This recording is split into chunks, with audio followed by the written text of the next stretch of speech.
রসুনের উপর লেবুর রস দিয়ে আমরা গুরুত্বপূর্ণ একটি জিনিস তৈরি করে নেব। লাস্ট পর্যন্ত দেখলে আপনি অবাক হয়ে যাবেন, আপনি এতটাই খুশি হবেন, এতটা গুরুত্বপূর্ণ জিনিস তৈরি হচ্ছে। তো এখানে আমরা রসুন নিয়ে নিয়েছি, জাস্ট একটা রসুন নিয়েছি। রসুনটা আমি এভাবে কুচিয়ে নিচ্ছি।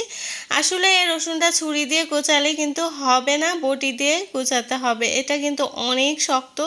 এজন্য এভাবে করে আমি কুচিয়ে নিচ্ছি। এছাড়াও এটা গ্রেটারের সাহায্যেও গ্রেট করে নিতে পারেন আপনারা। তো এখন আমাদের লাগবে একটা লেবু, যে কোনো লেবু নিলেই হবে। এই সাইজের একটা লেবু নিয়ে নিয়েছি আমি।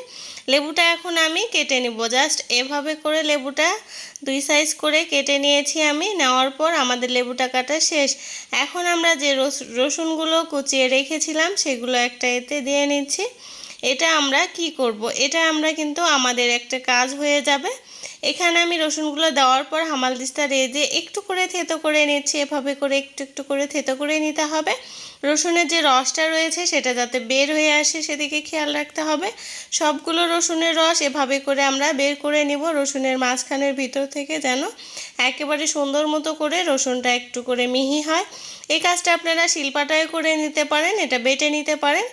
তো বেটে নিলে আরও ভালো হবে কাজটা। জাস্ট আমি থেতো করে নিয়েছি। এভাবে করে যদি পুরোপুরি রসটা বের হয়ে যায় তাহলে কিন্তু এর কাজটা বহুগুণে বেড়ে যাবে। এরপর আমি বাটিতে অল্প পরিমাণে পানি নিয়ে নিয়েছি। নেওয়ার পর এটা এভাবে গুলিয়ে নিচ্ছি। এভাবে করে সুন্দর করে গুলিয়ে নিতে হবে। রসুন এবং পানিটা ভালোভাবে মিশে গেলে এখানে আমরা নিয়ে নিয়েছি রোজ ওয়াটার। রোজ ওয়াটারটা আপনারা যে কোনো কসমেটিক্সের দোকানে পেয়ে যাবেন। তো এখানে কিছু পরিমাণে রোজ ওয়াটার দিয়ে নিয়েছি আমি। রোজ ওয়াটারটা দেওয়া শেষ, আবারও ভালোভাবে মিশিয়ে নিচ্ছি। নেওয়ার পর এখন রেগুলার ব্যবহৃত যে তেল, সেই তেলটা আমি দিয়ে নিচ্ছি একটু। আপনারা যে কোনো নারিকেল তেল এখানে ব্যবহার করতে পারেন।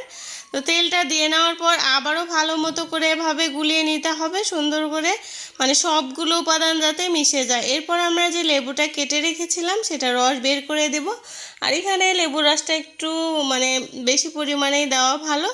তো দেখতে পাচ্ছেন আমি একটাই নিয়ে নিয়েছি ফালি। নেওয়ার পর এটা ভালো করে চিপে চিপে সবগুলো রসই আমরা এটার মধ্যে দিয়ে নিচ্ছি। দেখতে পাচ্ছেন তো লেবুর রসটা ভালো করে সবগুলোই দিয়ে নিয়েছি। নেওয়ার পর আবারও এই মিশ্রণটা একেবারে সবগুলো উপাদান যাতে মিশে যায়, তেল এবং এই লেবুর রস এগুলো যাতে ভালোভাবে মিশে যায় সেদিকে খেয়াল রাখতে হবে।